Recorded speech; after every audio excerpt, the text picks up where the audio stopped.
Selamat datang di channel Cerita Kehidupan. Sebelum lanjut ke cerita selanjutnya, yuk subscribe dan like, absen dulu di kolom komen ya. Aroma nasi goreng margarin menyeruak di ruang makan keluarga Aris pagi itu. Bagi siapapun yang melintas di depan rumah bernuansa minimalis modern tersebut, pemandangan melalui jendela kaca besar itu mungkin tampak seperti potret keluarga bahagia. Namun, di dalam, suasananya sedingin es di kutub utara. Hana meletakkan piring terakhir di atas meja kayu jati yang mengkilap, meja yang ia beli dengan bonus proyek codingnya tahun lalu, meski Ibu Lastri, ibu mertuanya, selalu mengklaim itu adalah hasil jerih payah Aris menyisihkan uang jajan. Nasi gorengnya kurang garam, Han. Kamu itu seharian di rumah, masa masak begini saja tidak becus?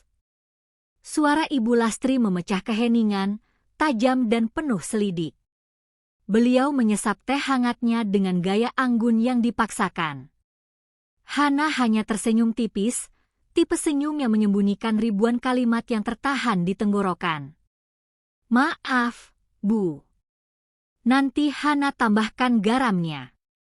Wajar kalau kurang fokus, sahut Aris tanpa mengalihkan pandangan dari ponselnya. Dia kan sibuk terus sama laptopnya. Entah apa yang dikerjakan, main game atau belanja online, aku juga tidak paham. Padahal pekerjaan rumah itu nomor satu, Han. Hana melirik suaminya. Aris tampak rapi dengan kemeja kerja yang disetrika licin oleh tangan Hana pukul 5 pagi tadi. Aris adalah seorang kepala bagian di sebuah perusahaan pembiayaan, posisi yang cukup bergengsi, namun egonya jauh lebih besar daripada saldo rekeningnya. Aku sedang menyelesaikan modul klien, Mas. Ini deadline-nya hari ini, jawab Hana pelan, mencoba membela diri dengan cara yang paling halus. Ibu Lastri tertawa renyah, tawa yang meremehkan.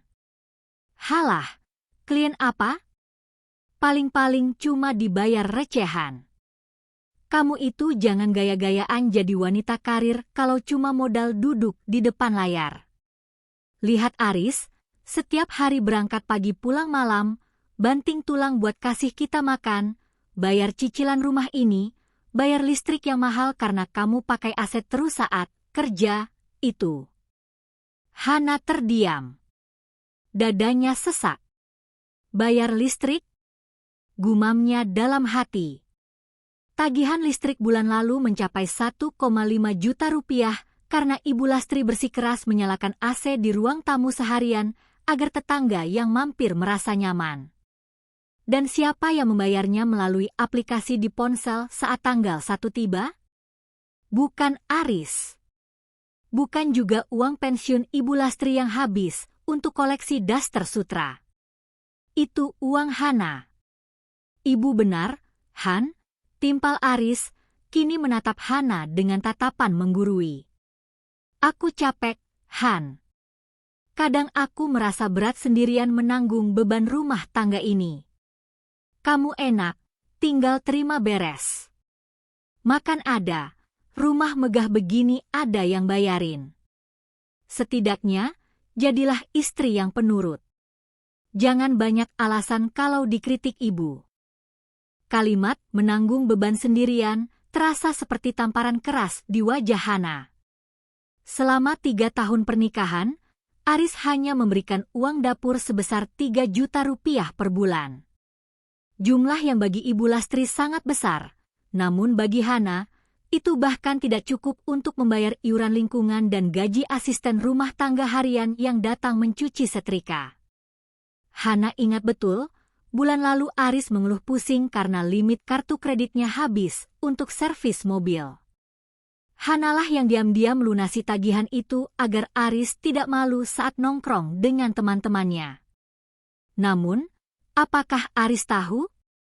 Tidak. Aris lebih suka percaya bahwa keajaiban finansial itu datang karena rezeki suami saleh.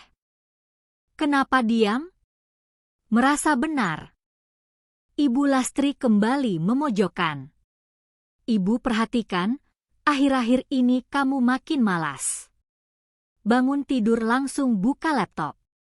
Harusnya kamu itu bersyukur punya suami seperti Aris. Di luar sana banyak istri yang suaminya pengangguran. Kamu itu cuma benalu di hidup Aris kalau tidak bisa mengurus rumah dengan benar. Benalu. Kata itu berdenging di telinga Hana. Seumur hidupnya, Hana adalah lulusan terbaik di jurusannya. Dia adalah pengembang perangkat lunak yang disegani di komunitasnya, bekerja secara remote untuk perusahaan luar negeri dengan gaji dolar yang jika dikonversi bisa membeli 3 motor setiap bulan.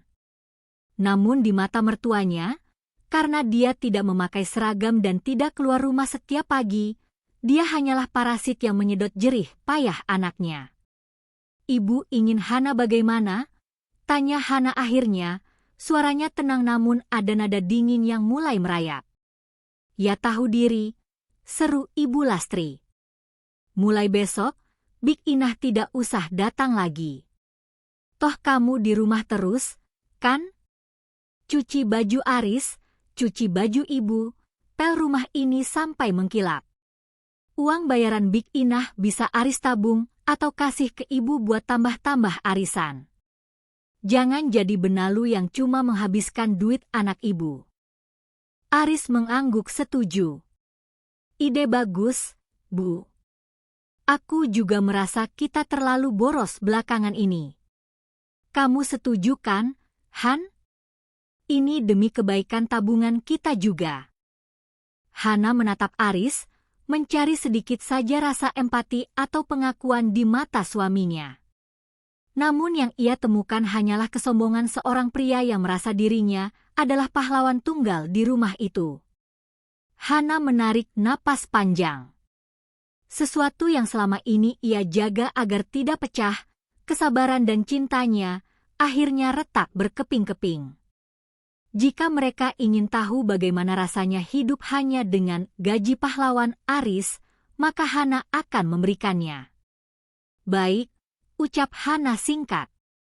Nah, gitu dong.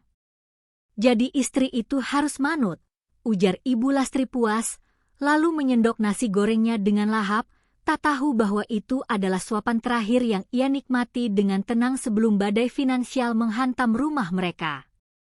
Hana berdiri, meninggalkan meja makan tanpa menyentuh makanannya sedikit pun. Dia menuju kamar, melihat tumpukan map di laci meja kerjanya. Map berisi tagihan KPR atas nama Aris, yang angsurannya selalu ia transfer ke rekening Aris setiap bulan, tagihan listrik, air, asuransi kesehatan mertuanya, hingga iuran wifi. Hari ini, Hana memutuskan untuk berhenti menjadi malaikat pelindung yang tak dianggap.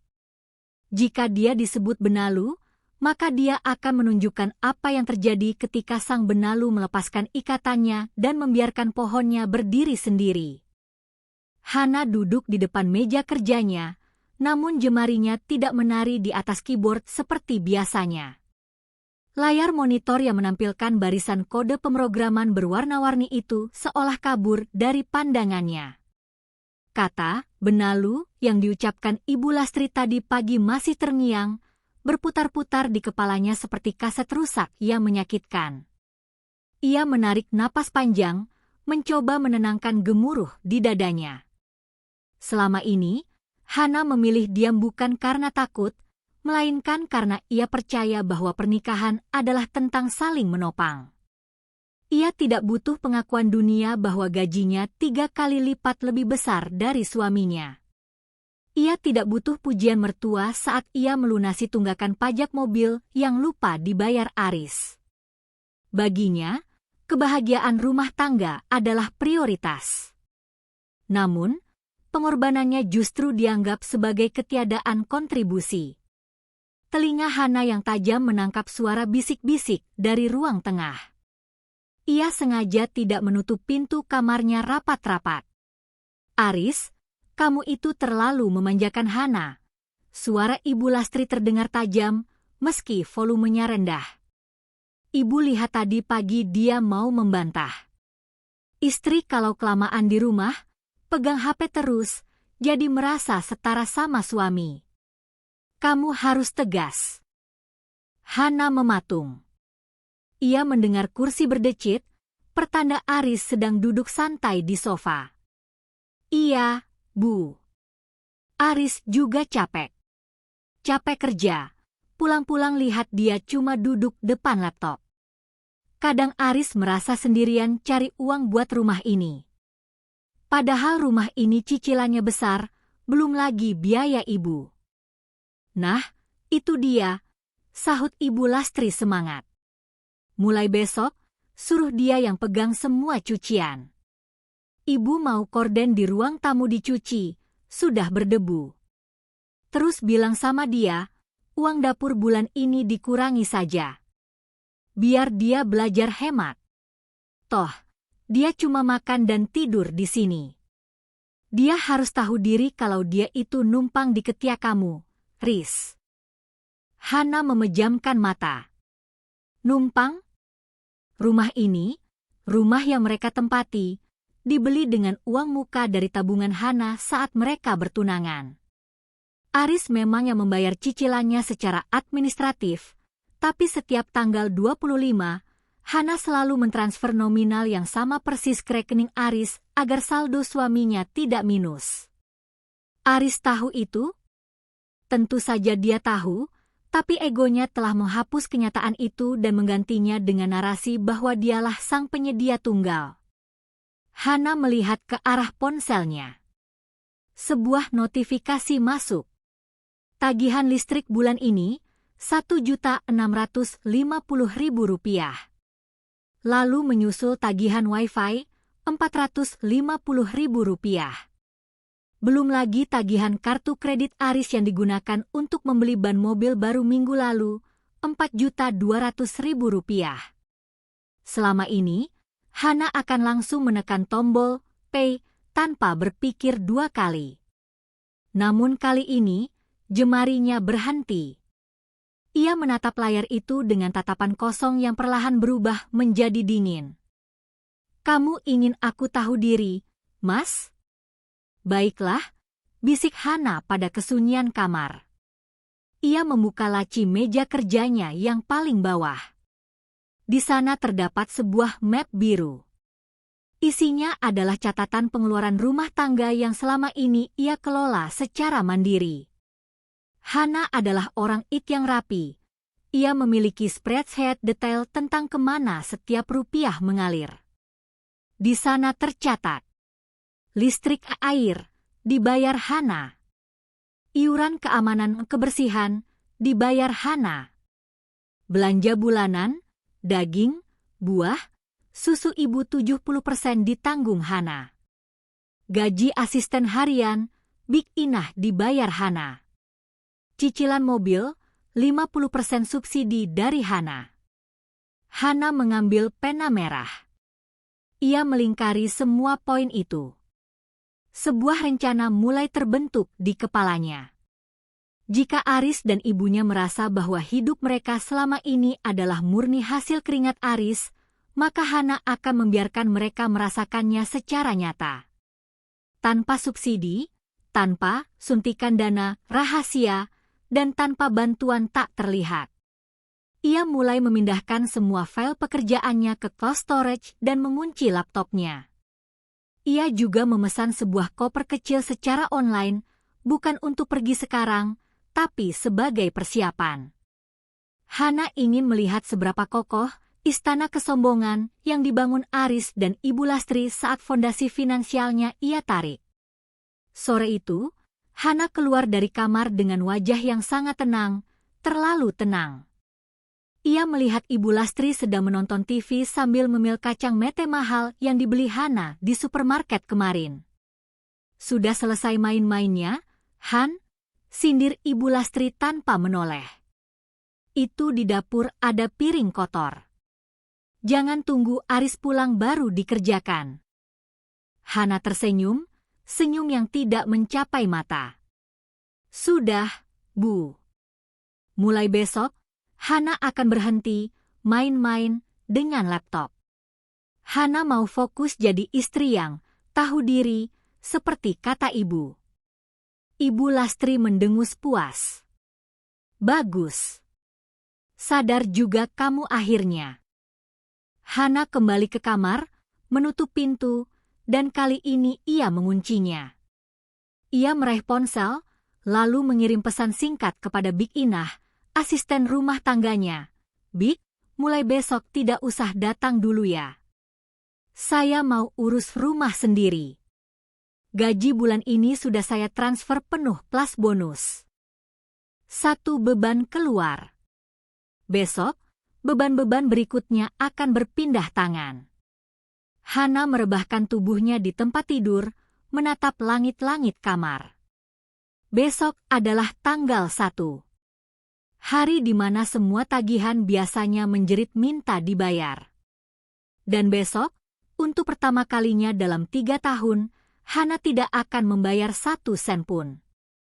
Selamat menikmati realita, Mas, gumamnya sebelum memejamkan mata dengan perasaan lega yang aneh. Pagi tanggal 1 dimulai dengan suasana yang tidak biasa. Hana tidak bangun terburu-buru untuk mengecek email klien atau memastikan peladen, server, pekerjaannya berjalan lancar. Ia bangun, mandi dengan tenang, dan mengenakan daster rumahan yang rapi. Di atas meja kerjanya, sebuah map plastik bening sudah terisi penuh. Lembaran-lembaran kertas di dalamnya tampak seperti tumpukan ranjau yang siap meledak. Di ruang makan, Aris sedang menyesap kopi buatan Hana. Wajahnya tampak segar, khas seorang pria yang merasa telah berhasil menundukkan istrinya. Ibu Lastri duduk di sebelahnya, sibuk membolak-balik katalog perhiasan di ponselnya. Han, jangan lupa ya, hari ini korden ruang tamu diturunkan semua. Cuci pakai tangan supaya tidak rusak, jangan pakai mesin, perintah Ibu Lastri tanpa melihat ke arah Hana. Iya, Bu, jawab Hana singkat. Suaranya datar, nyaris tanpa emosi. Aris bangkit, merapikan dasinya di depan cermin besar. Aku berangkat dulu, Han. Oh ya, bulan ini mungkin aku agak telat kasih uang dapur. Ada keperluan kantor yang harus kupakai dulu uangnya. Kamu atur-atur saja dulu ya, pakai sisa bulan lalu. Hana tersenyum. Sisa bulan lalu? Uang 3 juta yang diberikan Aris sudah habis untuk stok beras, minyak goreng, dan daging yang memenuhi kulkas, yang semuanya dibeli dengan tambahan uang pribadi Hana. Tunggu sebentar, Mas, panggil Hana. Ia berjalan menuju kamar dan kembali dengan membawa map plastik bening itu. Aris mengernyit. Apa ini? Proposal proyekmu lagi. Hana menggeleng. Ia meletakkan map itu di atas meja makan, tepat di depan Ibu Lastri dan Aris. Bukan. Karena kemarin Ibu bilang aku harus tahu diri sebagai istri yang tidak bekerja, dan Mas Aris bilang merasa berat menanggung beban rumah tangga sendirian, aku memutuskan untuk patuh. Ibu Lastri mendongak, matanya berbinar penuh kemenangan. Nah, gitu dong. Jadi kamu mau menyerahkan sisa tabunganmu buat Aris? Hana tertawa kecil, tipe tawa yang membuat bulu kuduk sedikit meremang. Bukan, Bu. Justru sebaliknya. Selama ini, aku ternyata terlalu lancang ikut campur dalam urusan keuangan kepala keluarga. Aku merasa berdosa karena sudah mengambil peran Mas Aris sebagai pemberi nafkah utama. Hana membuka map itu satu persatu. Ini tagihan listrik bulan ini, Mas. Rp1.650.000. Sudah jatuh tempo lusa. Ini tagihan air, Rp300.000. Ini tagihan wifi yang Mas pakai untuk streaming bola setiap malam, Rp450.000. Dan ini? Hana mengeluarkan selembar kertas dengan angka yang cukup fantastis. Ini tagihan kartu kredit atas namamu untuk servis besar mobil dan ganti ban minggu lalu. Totalnya Rp4.200.000. Wajah Aris yang tadinya cerah mendadak pias. Ia menyambar kertas-kertas itu. Loh, kok banyak sekali? Bukannya biasanya. Bukannya kamu yang bayar? Iya, Mas. Dulu aku yang bayar karena aku merasa kita satu tim. Tapi sekarang aku sadar, itu salah. Aku malah membuatmu merasa tidak dihargai sebagai pria. Jadi, mulai detik ini, semua kewajiban ini aku kembalikan kepadamu sebagai kepala keluarga yang hebat. Ibu Lastri merebut tagihan listrik. 1.600.000. Kamu pakai apa saja di rumah sampai semahal ini, Han? Pasti kamu pakai AC siang bolong. Itu AC di ruang tamu yang ibu nyalakan setiap hari supaya tidak gerah sambil nonton TV, Bu, jawab Hana santai. Dan ini masih ada lagi. Iuran keamanan lingkungan, uang sampah, dan ini daftar belanja bulanan untuk susu tulang ibu serta vitamin jantung yang biasanya aku beli diam-diam. Silakan, Mas. Semuanya milikmu. Aris menelan ludah. Tangannya gemetar memegang tumpukan kertas itu.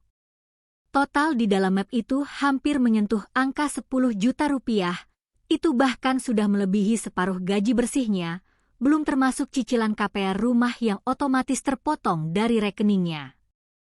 Han, tapi kan uang dapur yang kukasih.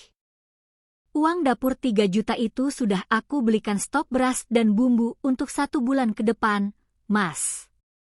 Jadi kita tidak akan kelaparan. Tapi untuk listrik biar lampu tetap nyala, wifi tetap jalan, dan mobil tetap bisa jalan ke kantor, itu urusanmu. Ibu Lastri mencoba membela anaknya. Aris kan sudah kerja keras. Kamu harusnya bantu, jangan malah kasih beban begini. Hana menatap mertuanya dengan tatapan tajam yang membuat wanita tua itu terdiam. Membantu? Selama 3 tahun ini saya yang membayar 70% operasional rumah ini, Bu. Tapi ibu menyebut saya benalu. Mas Aris menyebut saya penikmat fasilitas gratis. Jadi, mari kita lihat bagaimana pahlawan keluarga ini mengelola semuanya tanpa campur tangan si benalu ini. Hana berbalik, berjalan menuju dapur dengan langkah ringan. Di belakangnya, suasana ruang makan mendadak hening, hanya terdengar suara napas Aris yang mulai memburu karena panik. Satu lagi, Mas, Hana menoleh sedikit. Big Inah sudah tidak masuk mulai hari ini. Jadi kalau ibu mau kordennya dicuci, silakan Mas Aris bantu ibunya ya. Aku mau fokus jadi istri yang diam di rumah saja. Hana masuk ke kamar dan menutup pintu. Ia bisa mendengar Ibu Lastri mulai mengomel panik, dan Aris yang mulai menelepon bank untuk menanyakan limit kartu kreditnya. Hana merebahkan diri, merasakan beban di pundaknya seolah menguap. Inilah hari pertama penyerahan kedaulatan. Dan Hana tahu, ini baru permulaan dari badai yang akan menghancurkan keangkuhan mereka. Setelah ketegangan di meja makan mereda, Ibu Lastri ternyata tidak langsung menyadari gawatnya situasi. Di otaknya yang dipenuhi gengsi, ia justru merasa menang. Dalam logika sempitnya, jika Hana tidak lagi memegang kendali atas uang Aris, maka dialah yang akan menjadi ratu di rumah itu. Ia membayangkan Aris akan memberikan seluruh gajinya kepadanya, dan ia akan mengaturnya sesuka hati tanpa perlu izin dari menantu yang dianggapnya pengangguran itu. Sudahlah, Riz. Jangan terlalu dipikirkan kertas-kertas itu, ujar Ibu Lastri sambil mengelus bahu Aris yang masih mematung menatap tagihan kartu kredit. Hana itu cuma mau menggertak. Dia pikir kita tidak bisa hidup tanpa uang recehnya? Kamu itu manajer, gaji kamu besar. Selesaikan saja yang penting-penting, sisanya nanti juga dia bakal memelas sendiri karena butuh uang jajan dari kamu. Aris hanya bergumam tidak jelas. Pikirannya sedang menghitung saldo di rekening banknya yang sudah terpotong otomatis untuk cicilan rumah sebesar 6 juta rupiah. Sisa gajinya yang tersisa kini harus berhadapan dengan tagihan kartu kredit, listrik, dan air yang jumlahnya melebihi ekspektasi. Namun, didorong oleh ego pria yang tidak mau terlihat lemah di depan ibunya, Aris memaksakan diri untuk mengangguk. Iya, Bu. Aris bisa urus semua ini. Ibu tenang saja, jawab Aris sambil memasukkan map bening itu ke dalam tas kerjanya dengan tangan sedikit gemetar. Pagi itu, setelah Aris berangkat, Ibu Lastri memulai rezim barunya. Ia berjalan keliling rumah dengan dagu terangkat. Hal pertama yang ia lakukan adalah menghubungi teman-teman pengajian dan rekan arisannya. Halo, Jeng Sari? Iya, jadi dong arisan di rumahku minggu depan. Oh, tentu. Kita pakai catering premium ya, aku yang urus. Anakku, Aris, baru saja naik limit kartunya. Katanya mau memanjakan ibunya, ucap Ibu Lastri dengan suara yang sengaja dikeraskan agar terdengar sampai ke kamar Hana. Hana, yang berada di dalam kamar, hanya tersenyum tipis sambil menyesap kopi. Ia sedang sibuk meninjau portofolio sahamnya yang tumbuh hijau. Ia tidak merasa perlu keluar kamar untuk membantah atau membersihkan rumah. Sesuai kesepakatan, ia sedang menjadi istri yang tahu diri, yang artinya ia hanya akan mengurus dirinya sendiri. Siang hari, Ibu Lastri mulai merasa lapar. Ia terbiasa melihat meja makan selalu tersedia camilan sehat, buah potong, dan jus segar yang disiapkan Hana setiap pukul 2 siang. Namun hari ini, meja makan itu kosong melompong. Hanya ada sisa nasi goreng margarin tadi pagi yang sudah dingin dan mengeras. Ibu Lastri melangkah ke dapur dengan gusar. Ia membuka kulkas, berharap menemukan sesuatu yang lezat. Matanya berbinar melihat potongan daging wagyu dan stok buah impor yang masih ada. Hana, teriaknya dari dapur. Hana keluar kamar dengan santai. Iya, Bu? Ada apa? Masak ini dagingnya. Ibu mau makan siang pakai steak dan salad. Jangan lupa jus jeruknya yang diperas murni ya. Perintah Ibu Lastri seolah Hana adalah pelayan restoran. Hana bersandar di pintu dapur. Waduh, maaf sekali, Bu. Tadi kan Mas Aris bilang kita harus hemat. Daging itu saya beli pakai uang saya sendiri minggu lalu. Karena sekarang Mas Aris yang pegang kendali keuangan, saya mau simpan daging itu untuk stok saya sendiri sebulan ke depan. Biar irit, Mas Aris kan tidak perlu belikan saya makan lagi. Ibu Lastri melotot. Maksud kamu apa? Kamu mau membiarkan mertuamu kelaparan sementara kamu makan enak? Loh? Kan ada telur dan tempe di pintu kulkas bawah, Bu. Itu dibeli pakai uang dapur dari Mas Aris. Mas Aris bilang uangnya harus diatur-atur, kan? Jadi saya atur supaya Ibu dan Mas Aris makan yang sederhana saja biar uangnya cukup untuk bayar listrik yang 1 juta lebih itu, jawab Hana dengan nada yang sangat sopan namun mematikan. Kamu benar-benar keterlaluan. Ibu Lastri membanting pintu kulkas. Saya cuma menuruti perintah, Bu. Jadi istri yang tahu posisi, balas Hana tenang. Oh ya, Bu. Tadi saya dengar Ibu mau mengadakan arisan minggu depan? Hebat ya, Mas Aris pasti senang sekali membayar tagihan cateringnya nanti. Saya doakan arisannya lancar. Hana kembali ke kamar sebelum Ibu Lastri sempat mengeluarkan sumpah serapah lainnya. Di dalam kamar, Hana mulai memesan makanan sehat melalui aplikasi delivery untuk dirinya sendiri. Ia menikmatinya dengan tenang, tanpa perlu membaginya dengan siapapun di rumah itu. Sore harinya, Ibu Lastri mencoba menyalakan AC di ruang tamu seperti biasa. Namun, begitu jarinya menyentuh remote, ia teringat angka Rp1.650.000 di kertas tagihan tadi pagi. Ia menelan ludah. Rasa panas mulai menjalar di kulitnya, namun rasa gengsi lebih besar.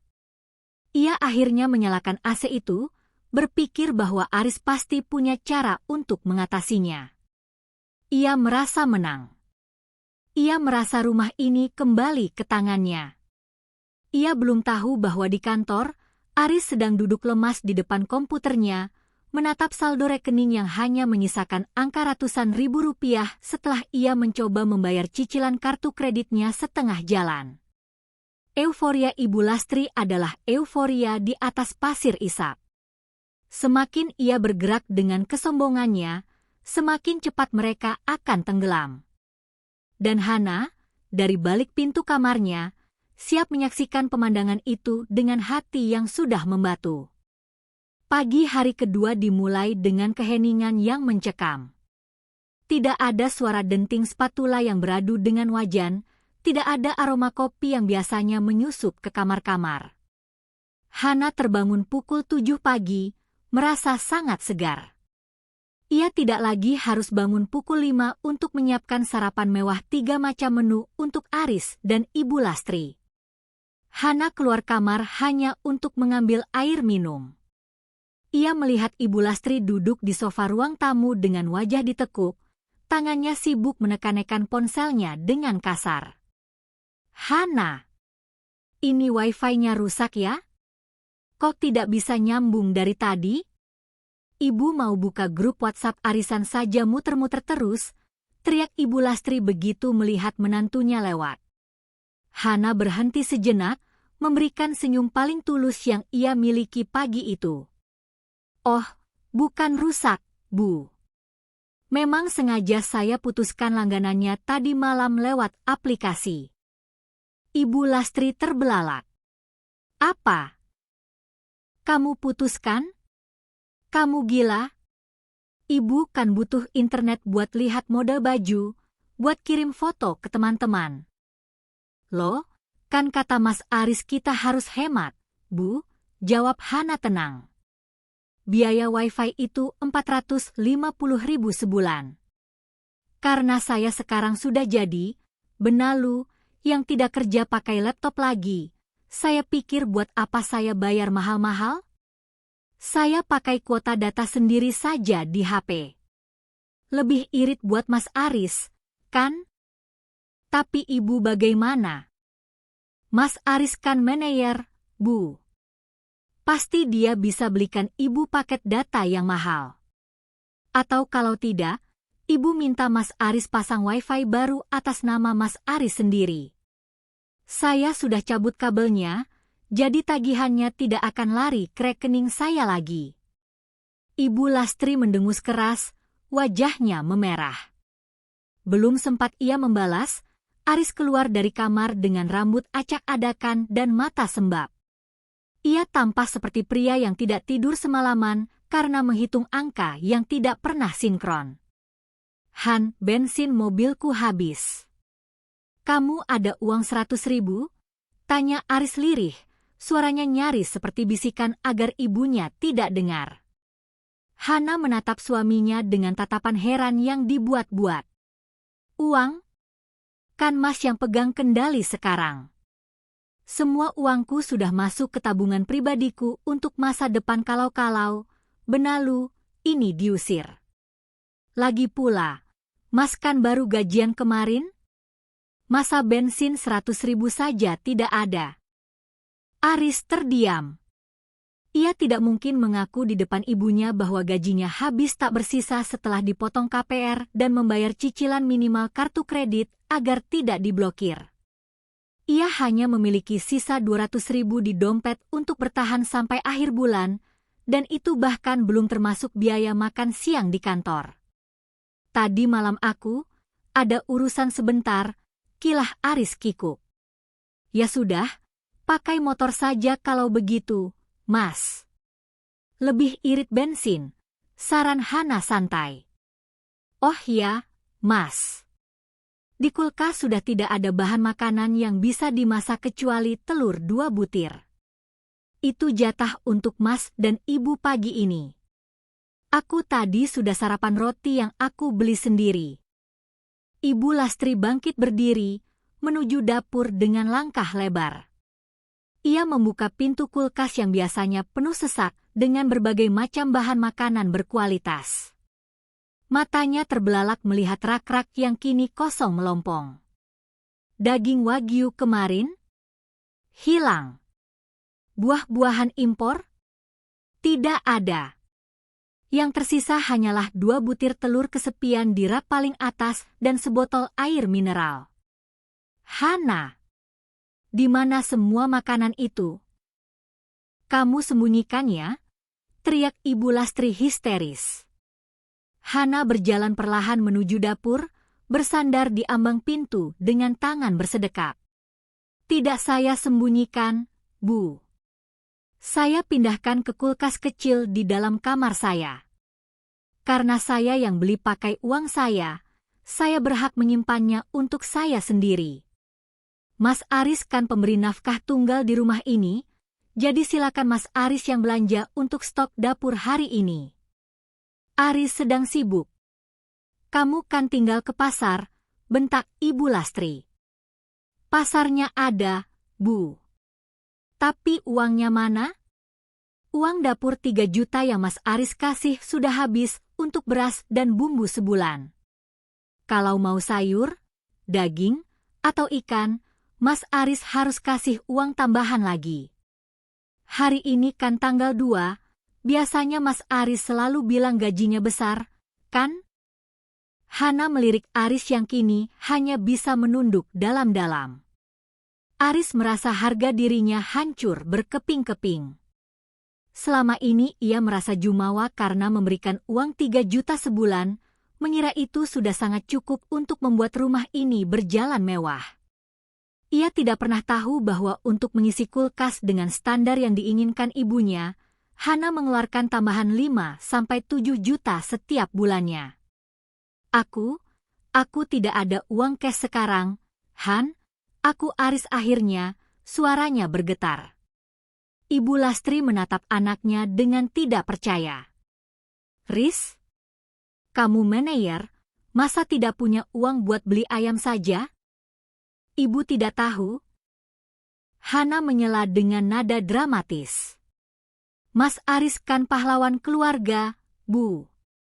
Dia pasti sedang menabung untuk kejutan besar buat ibu. Jadi, untuk hari ini, mari kita makan telur dadar dibagi 2. Sangat hemat, sangat efisien. Sesuai keinginan Mas Aris. Hana berbalik, kembali ke kamarnya dan mengunci pintu. Ia bisa mendengar suara ricuh di dapur. Ibu Lastri mulai mengomeli Aris tentang bagaimana bisa seorang manajer tidak punya uang, sementara Aris mulai berteriak frustrasi bahwa hidup di rumah itu terlalu mahal. Hana duduk di meja kerjanya, membuka laptopnya yang kini terhubung ke tethering ponsel pribadinya. Ia melihat saldo rekeningnya yang tetap utuh, bahkan bertambah karena ia baru saja menerima pembayaran dari proyek sampingan. Ia merasa bebas. Ia tidak lagi memikul beban memberi makan orang-orang yang tidak tahu berterima kasih. Di luar, suara motor Aris terdengar meraung, pergi meninggalkan rumah dengan terburu-buru.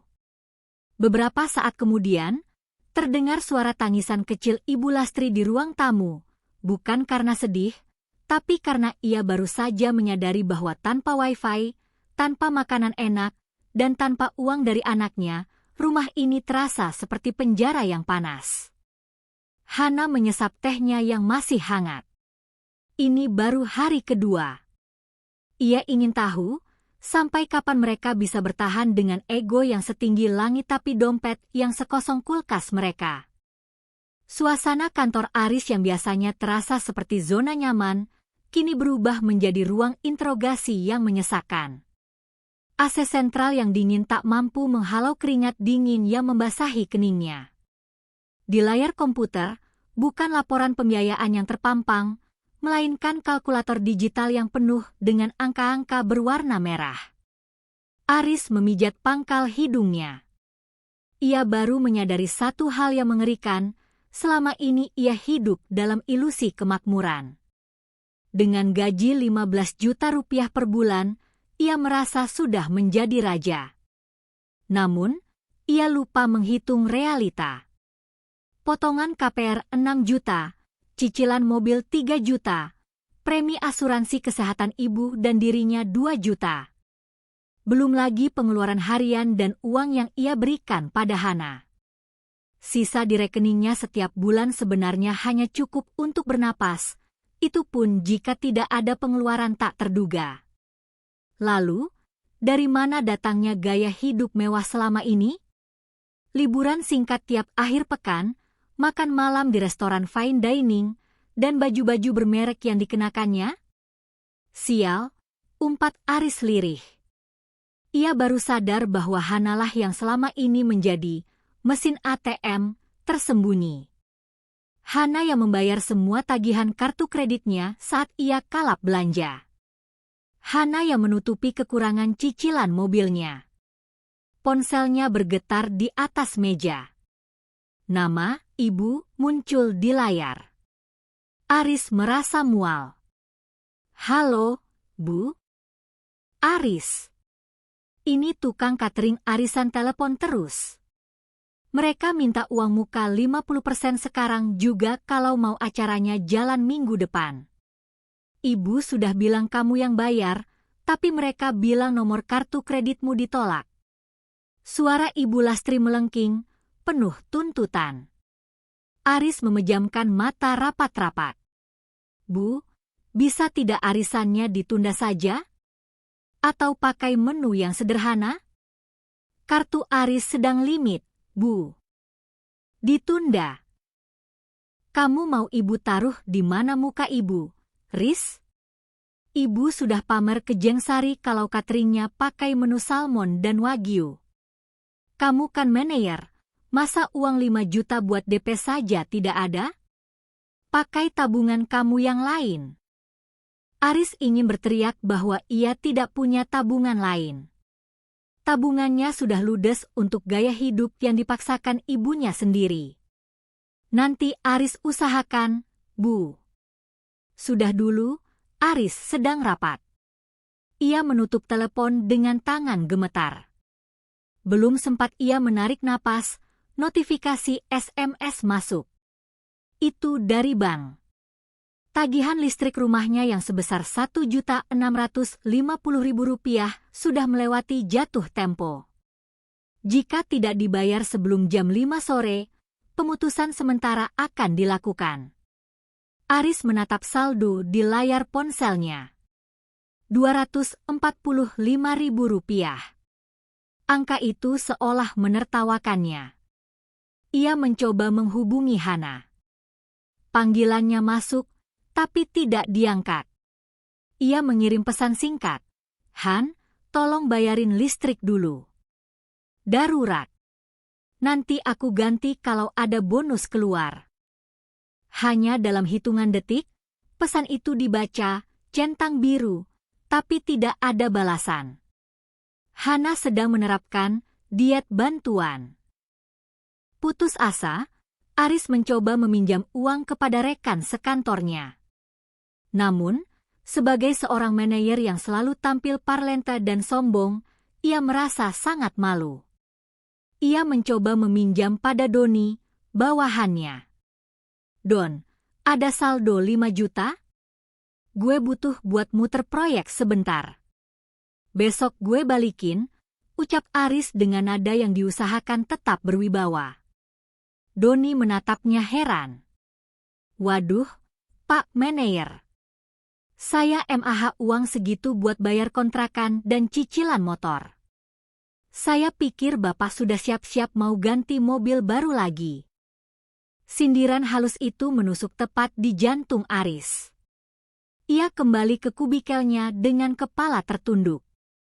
Ia mencoba mencari barang yang bisa dijual cepat, tapi semua barang mewahnya ada di rumah, dan ia yakin Hana tidak akan membiarkannya mengambil apapun yang bukan murni milik Aris.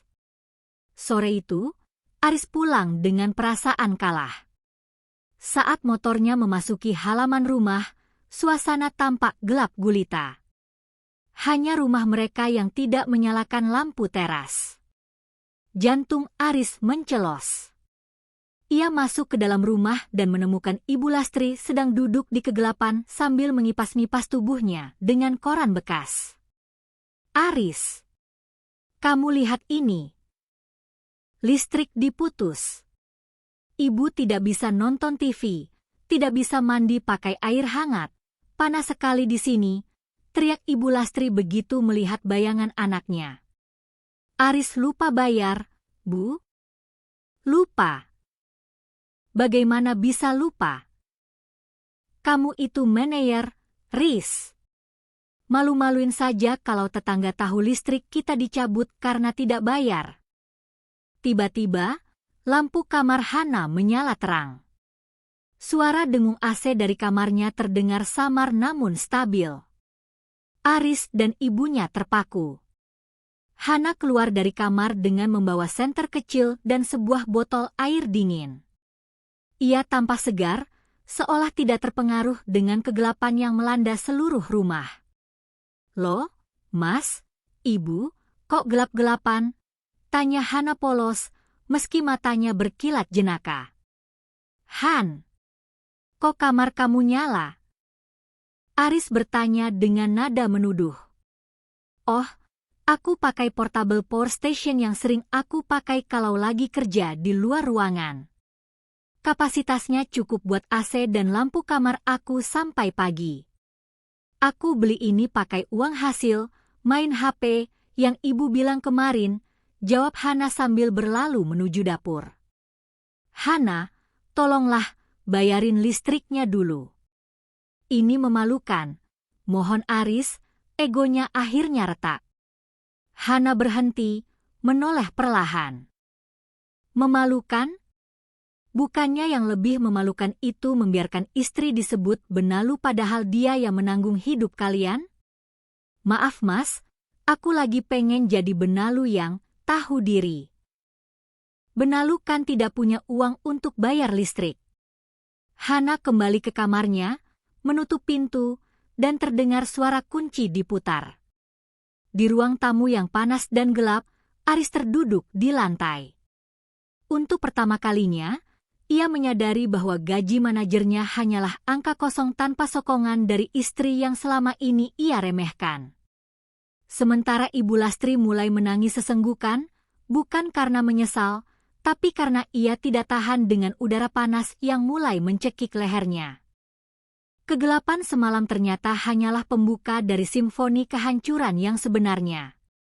Pagi itu, Aris terbangun dengan leher kaku karena tidur di sofa ruang tamu yang panas. Ia terpaksa mandi dengan air dingin yang tersisa di bak, tanpa pemanas air yang biasanya selalu menyala otomatis berkat pembayaran tepat waktu Hana. Hari ini adalah hari penentuan. Aris baru saja mendapatkan notifikasi bahwa sisa tunjangan kinerjanya masuk rekening. Ia merasa sedikit lega. 10 juta rupiah. Angka itu seharusnya cukup untuk menambal lubang-lubang yang menganga, setidaknya untuk sementara. Namun, kelegaan itu hanya bertahan selama 5 detik. Begitu ia membuka aplikasi mobile banking, jemarinya gemetar. Notifikasi transaksi otomatis beruntun masuk bagaikan rentetan peluru. Autodebit asuransi jiwa kesehatan keluarga, Rp2.200.000. Tunggakan iuran lingkungan keamanan, 3 bulan Rp1.500.000. Cicilan kartu kredit, pembayaran minimum otomatis Rp3.500.000. Pembayaran denda keterlambatan listrik, Rp1.750.000. Dalam hitungan menit, Saldo 10 juta itu menguap, menyisakan angka 1 juta rupiah di layar ponselnya. Aris menatap layar itu dengan mata nanar. 1 juta rupiah untuk bertahan selama sisa bulan? Itu bahkan tidak cukup untuk membeli bensin mobil dan makan siangnya di kantor. Aris, cepat bayar catering itu. Jeng Sari sudah kirim pesan tanya menu pastinya. Ibu Lastri muncul dari arah dapur dengan wajah sembab dan rambut yang tidak disisir rapi. Hilang sudah keanggunan sang nyonya besar. Aris meledak. Catering apa lagi sih, Bu? Uang Aris habis. Listrik sudah dibayar, tapi uang Aris tinggal 1 juta. Ibu pikir cari uang itu gampang. Ibu Lastri tersentak. Ini pertama kalinya Aris membentaknya dengan begitu keras. Kamu membentak ibu? Cuma gara-gara uang? Dulu kamu bilang gaji kamu besar. Kamu bilang Hana itu cuma numpang. Sekarang kenapa kamu yang kesusahan? Karena selama ini Hana yang bayar semuanya, Bu. Ibu tidak tahu itu? Teriak Aris frustrasi. Kalimat yang selama ini ia tekan di bawah egonya akhirnya meluncur keluar. Hana keluar dari kamar, sudah rapi dengan pakaian santai namun terlihat mahal. Ia membawa tas belanja kecil. Mas, Ibu, jangan bertengkar pagi-pagi. Tidak enak didengar tetangga. Oh ya Mas, karena listrik sudah nyala, aku mau titip isi kulkas ya. Aku butuh susu almond dan salmon segar. Pakai uang Mas saja, kan Mas baru dapat tunjangan. Aris menatap Hana dengan tatapan memohon yang menyedihkan. Han, uangku habis. Benar-benar habis. Tolonglah, kali ini saja, bantu aku. Aku janji akan bicara pada ibu supaya tidak kasar lagi padamu. Hana tersenyum tipis, sebuah senyuman yang lebih dingin daripada es. Bicara pada ibu? Mas, masalahnya bukan cuma soal cara bicara ibu. Masalahnya adalah Mas sendiri yang menganggap aku benalu. Mas yang membiarkan egomu terbang tinggi di atas uangku, sementara Mas menginjak-injak harga diriku di depan ibu. Hana melangkah menuju pintu depan. Aku mau keluar sebentar, ada janji temu dengan klien di kafe. Oh ya, tadi ada orang dari bank menelepon ke telepon rumah. Katanya mobil Mas sudah masuk daftar tarik karena cicilannya menunggak 2 bulan. Aku tidak tahu Mas punya tunggakan, aku pikir Mas selalu bayar tepat waktu. Wajah Aris berubah dari pucat menjadi seputih kertas. 2 bulan?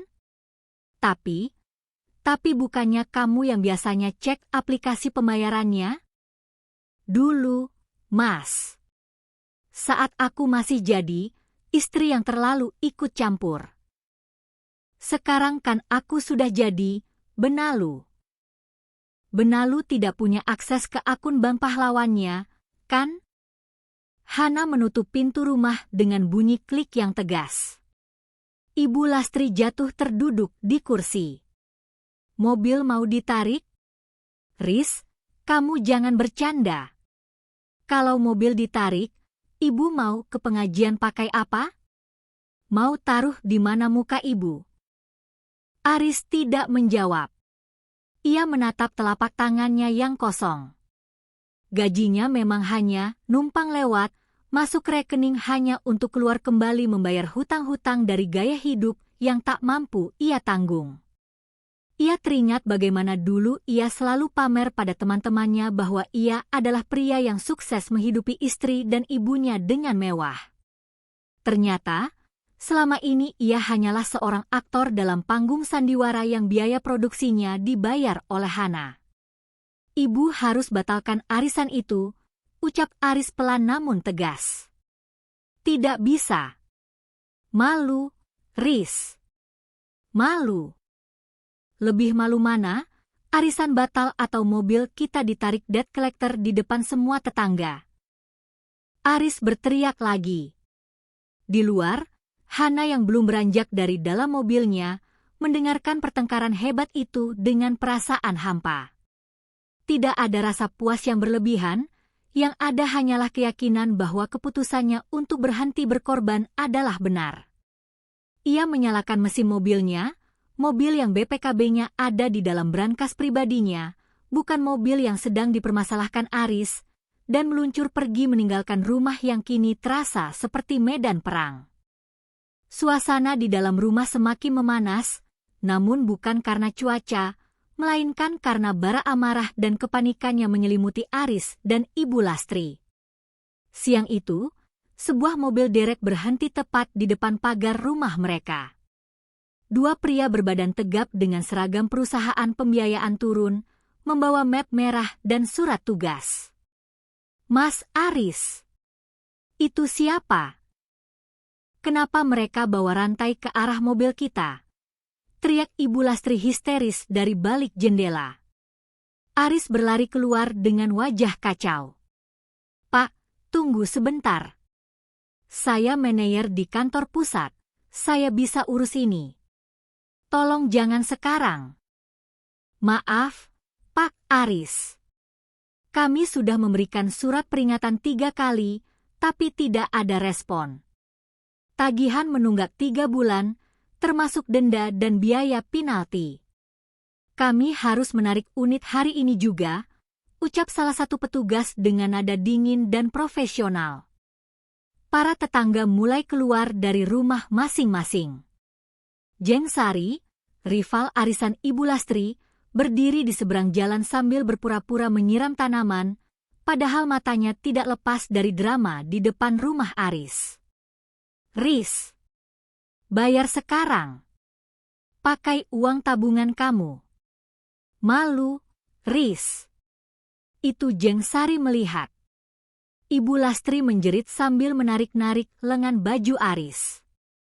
Di saat itulah, mobil Hana masuk ke halaman. Ia turun dengan tenang, membawa segelas kopi kekinian di tangannya. Ia menatap kerumunan itu seolah-olah sedang menonton pertunjukan jalanan. Ada apa ini? Kok ramai sekali? Tanya Hana polos. Han. Tolong, Han. Bayar mobil ini sekarang. Kamu punya uang kan? Pinjamkan dulu 50 juta buat lunasin tunggakannya. Aris memohon, benar-benar kehilangan harga diri di depan para tetangga. Hana menyesap kopinya perlahan. 50 juta?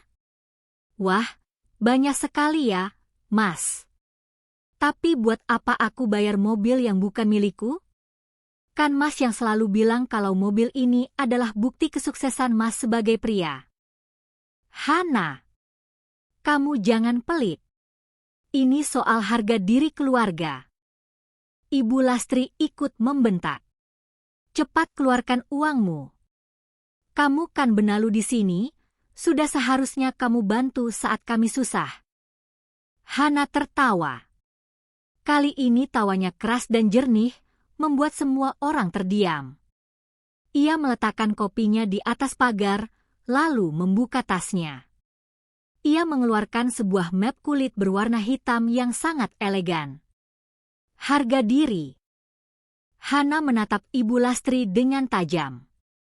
Ibu bicara soal harga diri di atas keringat orang yang Ibu sebut benalu setiap hari? Baiklah, mari kita bicara soal kebenaran. Hana membuka map itu dan mengeluarkan beberapa lembar dokumen asli yang sudah dilegalisir. Ini adalah sertifikat rumah yang kita tempati. Silakan Ibu baca namanya. Hana menyerahkan selembar kertas ke tangan Ibu Lastri yang gemetar. Ibu Lastri membaca dengan mata terbelalak. Rizky Indah Lestari? Kok bukan nama Aris? Rumah ini dibeli dengan uang muka 80% dari saya. Aris hanya membayar cicilan administrasi yang kecil setiap bulan, itu pun uangnya saya yang transfer ke rekeningnya agar dia tidak merasa rendah diri. Tapi karena Mas Aris bilang dia menanggung beban sendirian, maka bulan ini saya berhenti mentransfer. Dan hasilnya, Mas Aris tidak sanggup membayar bahkan untuk 1 bulan saja. Hana beralih ke petugas leasing. Dan soal mobil itu, silakan tarik saja, Pak. Itu atas nama Aris, dan saya tidak punya kepentingan untuk menyelamatkan aset pria yang tidak menghargai istrinya. Hana, kamu. Aris terduduk lemas di aspal. Belum selesai, Mas, lanjut Hana. Ibu Lastri, ibu selalu membanggakan Aris yang membelikan ibu perhiasan dan baju mewah, kan? Ini adalah riwayat transaksi kartu kredit Aris selama 2 tahun terakhir. Setiap kali Aris membelikan ibu sesuatu, sayalah yang melunasi tagihannya di akhir bulan agar Aris tidak dipenjara karena hutang. Hana menatap para tetangga yang kini berbisik-bisik. Jadi, siapa yang sebenarnya benalu di rumah ini? Saya yang bekerja diam-diam dari rumah menghasilkan dolar, atau mereka yang bergaya mewah memakai uang saya sambil menghina saya setiap hari? Ibu Lastri gemetar hebat.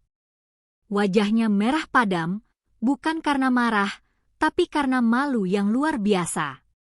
Jeng Sari di seberang jalan kini terang-terangan tertawa sambil menutup mulutnya. Pak, silakan bawa mobilnya, ucap Hana pada petugas. Dalam sekejap, mobil SUV mengkilap yang selama ini menjadi kebanggaan Aris diderek pergi. Suara mesin derek itu seolah menjadi penutup dari sandiwara hebat keluarga Aris. Mulai hari ini, Hana menatap Aris dan ibunya bergantian. Kalian harus belajar hidup dengan gaji asli Mas Aris. Tanpa subsidi dariku, tanpa bantuan dariku.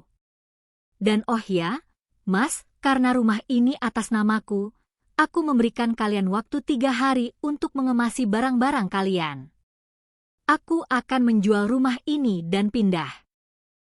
Han, kamu tidak bisa mengusir ibu mertuamu sendiri, teriak Ibu Lastri sambil menangis. Saya tidak mengusir mertua. Saya sedang melepaskan benalu yang sebenarnya dari hidup saya, jawab Hana tegas. Hana berbalik, masuk ke dalam rumah, dan mengunci pintu rapat-rapat. Meninggalkan Aris yang menangis di aspal dan Ibu Lastri yang pingsan karena tak sanggup menanggung malu di depan seluruh lingkungan. Kebenaran telah terungkap, dan harganya jauh lebih mahal daripada semua tagihan yang pernah Hana bayar. 3 hari yang diberikan Hana terasa seperti 3 abad bagi Aris dan Ibu Lastri.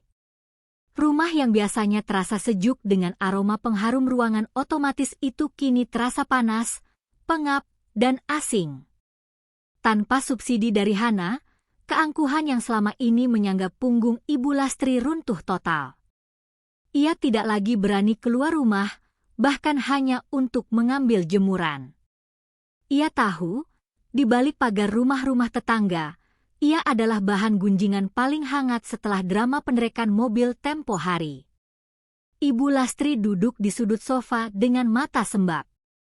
Di depannya, tumpukan daster sutra dan tas-tas bermerek yang dulu ia pamerkan kini berserakan di lantai, siap dimasukkan ke dalam kardus. Namun, ia bingung. Mau dibawa kemana semua ini? Riz, kita mau pindah kemana? Tanya Ibu Lastri dengan suara parau. Kamu punya uang untuk sewa kontrakan, kan? Yang ada AC-nya, Riz. Ibu tidak kuat kalau harus tinggal di tempat yang panas. Aris yang sedang melipat pakaiannya hanya bisa tertawa pahit. Tawanya terdengar seperti tangisan. AC, Bu? Buat makan kita minggu depan saja. Aris belum tahu uangnya dari mana. Aris baru saja dapat surat teguran dari kantor karena sering melamun dan performa turun. Gaji Aris bulan depan sudah pasti dipotong lagi untuk denda kartu kredit yang masih tersisa. Tapi kamu kan manajer, Riz. Masa tidak punya tabungan sama sekali? Tabungan Aris itu ibu. Aris meledak, melemparkan kemeja yang ia pegang ke lantai. Tabungan Aris sudah habis buat belikan ibu gelang emas yang ibu pamerkan ke Jengsari. Habis buat arisan mewah ibu. Aris pikir selama ini Hana akan selalu ada buat menambah lubang yang kita buat. Aris pikir Hana itu bodoh dan bisa kita injak terus. Ternyata kita yang bodoh, Bu. Ibu Lastri terdiam. Air matanya mengalir deras. Ia teringat betapa seringnya ia menyindir Hana sebagai benalu, betapa seringnya ia membandingkan Hana dengan menantu tetangga yang bekerja kantoran, tanpa pernah tahu bahwa pengangguran itulah yang menyuapinya makanan mewah setiap hari. Tiba-tiba pintu kamar Hana terbuka. Hana keluar dengan pakaian rapi, menarik sebuah koper besar dan menjinjing tas laptopnya. Wajahnya terlihat cerah, seolah beban seberat gunung telah diangkat dari pundaknya. Hana. Aris berdiri, mencoba mendekat dengan wajah memelas. Han, aku minta maaf. Aku benar-benar hilaf. Aku janji akan berubah. Kita mulai dari awal lagi ya. Kita sewa rumah kecil saja, aku akan kerja lebih keras. Hana berhenti sejenak, menatap Aris dengan tatapan kosong. Mulai dari awal? Mas, 3 tahun ini aku sudah memberimu ribuan kesempatan setiap kali aku membayar tagihanmu tanpa mengeluh. Tapi setiap kali itu juga, kamu bukannya bersyukur, malah semakin sombong. Kamu membiarkan ibumu menghinaku di rumah yang aku bayar sendiri. Maaf mas, hatiku sudah mati untukmu. Hana, nak. Ibu Lastri merangkak mendekat, mencoba memegang ujung daster Hana. Ibu yang salah. Ibu yang buta. Tolong jangan jual rumah ini. Ibu mau tinggal di mana? Ibu sudah tua, Han. Jangan biarkan ibu luntang-lantung. Hana menarik kakinya dengan lembut namun tegas. Ibu punya uang pensiun, kan? Dan Aris masih punya gaji. Pakailah itu untuk menyewa tempat yang sesuai dengan kemampuan kalian. Selama ini kalian hidup di atas kemampuan kalian dengan memakai uangku. Sekarang, belajarlah hidup di atas kaki sendiri. Hana mengeluarkan 2 buah amplop dari tasnya dan meletakkannya di atas meja. Ini surat cerai yang sudah aku tanda tangani. Silakan diurus. Dan satu lagi adalah surat pengosongan rumah dari pengacaraku. Besok sore, pembeli rumah ini akan datang untuk meninjau. Jika kalian masih di sini, mereka yang akan memanggil pihak keamanan. Han, setega itu kamu sama suamimu, bisik Aris dengan suara bergetar. Setega itu kalian menyebutku benalu selama 3 tahun, balas Hana tenang. Kalian tidak hanya memakai uangku, tapi kalian mencoba menghancurkan mental dan harga diriku. Itu jauh lebih jahat daripada sekadar mengosongkan rumah. Hana berbalik, berjalan menuju pintu depan tanpa sekalipun menoleh ke belakang. Ia melangkah keluar dengan kepala tegak. Di teras, ia menghirup udara segar yang terasa sangat berbeda, udara kebebasan. Di dalam rumah, Ibu Lastri meraung menangis, menyesali mulut tajamnya yang kini justru menusuk dirinya sendiri. Aris hanya bisa terduduk di lantai yang dingin, menatap surat cerai itu dengan tangan gemetar. Ia baru menyadari, ia bukan saja kehilangan rumah dan mobil, tapi ia telah kehilangan satu-satunya wanita yang mencintainya dengan tulus tanpa mempedulikan statusnya. Kini, ia benar-benar sendirian menghadapi kenyataan bahwa gaji manajernya hanyalah angka kecil yang tak sanggup membeli kembali kehormatan yang telah ia hancurkan sendiri. Pagi itu, mentari bersinar lebih cerah di atas balkon sebuah apartemen bertingkat tinggi di pusat kota. Hana menyesap kopi susunya dengan tenang, menatap pemandangan kota yang sibuk di bawah sana. Tidak ada lagi suara sindiran tajam di meja makan, tidak ada lagi beban pikiran tentang tagihan orang lain, dan tidak ada lagi rasa sesak karena tidak dihargai. Apartemen ini tidak sebesar rumah lamanya, namun setiap sudutnya mencerminkan kepribadian Hana yang elegan dan mandiri. Ia membelinya secara tunai dari hasil tabungan dan investasi yang selama ini ia sembunyikan dari keluarga Aris.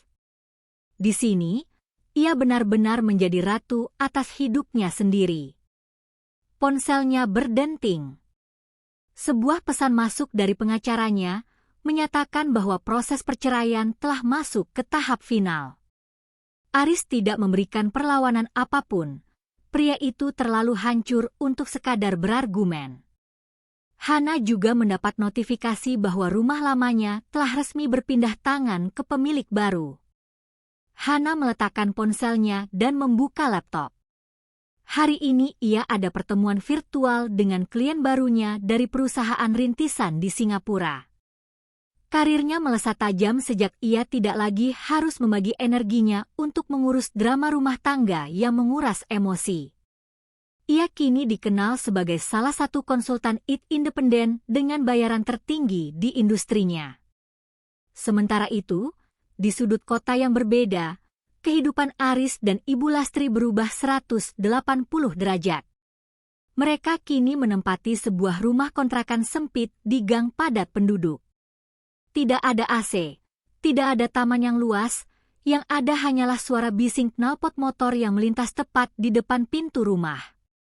Ibu Lastri duduk di dipan kayu, mengipasi dirinya dengan kipas bambu.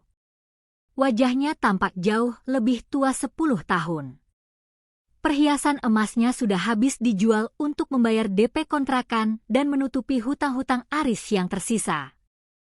Ia yang dulu selalu sombong di depan Jeng Sari, kini harus menanggung malu setiap kali bertemu orang yang mengenalnya. Teman-teman arisannya menghilang satu persatu setelah tahu bahwa kekayaan keluarga Aris hanyalah fata morgana. Riz, airnya mati lagi. Kamu sudah bayar belum? Tanya Ibu Lastri dengan suara lemah. Aris keluar dari kamar mandi dengan handuk di pundak. Wajahnya kusam, matanya cekung. Ia baru saja pulang kerja lembur, namun gajinya tetap saja terasa tidak cukup. Belum, Bu. Uang Aris sisa 50.000 buat bensin motor sampai minggu depan. Aris harus tunggu bonus cair bulan depan. Bonus terus, kapan cairnya? Ibu tidak tahan tinggal di sini, Riz. Panas, nyamuknya banyak, keluh Ibu Lastri, namun kali ini nadanya tidak lagi memerintah, melainkan merengek putus asa. Aris hanya bisa terdiam. Ia teringat bagaimana dulu Hana selalu memastikan tangki air penuh, listrik tidak pernah padam, dan kulkas selalu terisi. Ia teringat bagaimana Hana diam-diam membelikan vitamin untuk ibunya agar tidak cepat lelah.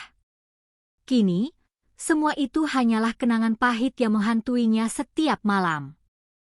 Aris membuka akun media sosialnya, sebuah kesalahan yang sering ia lakukan akhir-akhir ini. Di sana, ia melihat unggahan terbaru Hana.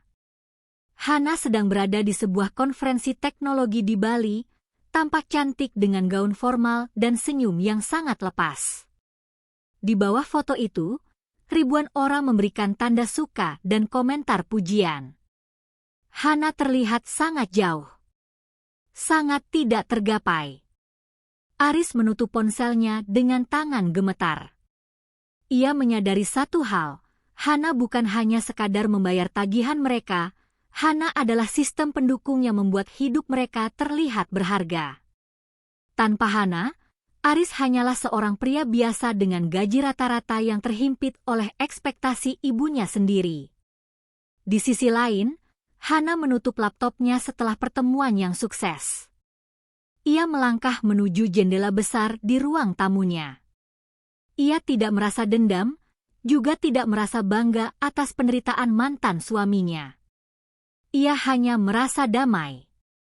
Hana telah membuktikan bahwa diamnya seorang wanita bukan berarti ia lemah. pengabdiannya bukan berarti ia bodoh. Dan ketika seorang wanita yang sudah memberikan segalanya memutuskan untuk pergi, maka yang tersisa hanyalah kekosongan yang tak akan bisa diisi oleh siapapun. Ia mengambil kunci mobilnya, sebuah mobil baru yang ia beli atas namanya sendiri, tanpa ada drama cicilan atau leasing. Hari ini ia ingin merayakan keberhasilannya.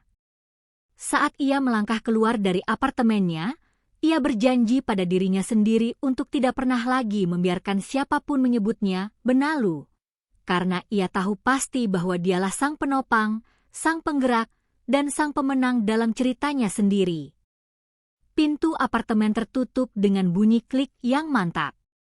Hana berjalan menuju masa depannya, meninggalkan semua kepahitan masa lalu di belakangnya. Ceritanya bukan lagi tentang pengkhianatan, melainkan tentang penemuan kembali jati diri yang sempat hilang dalam bayang-bayang orang-orang yang tidak tahu bersyukur. Tamat.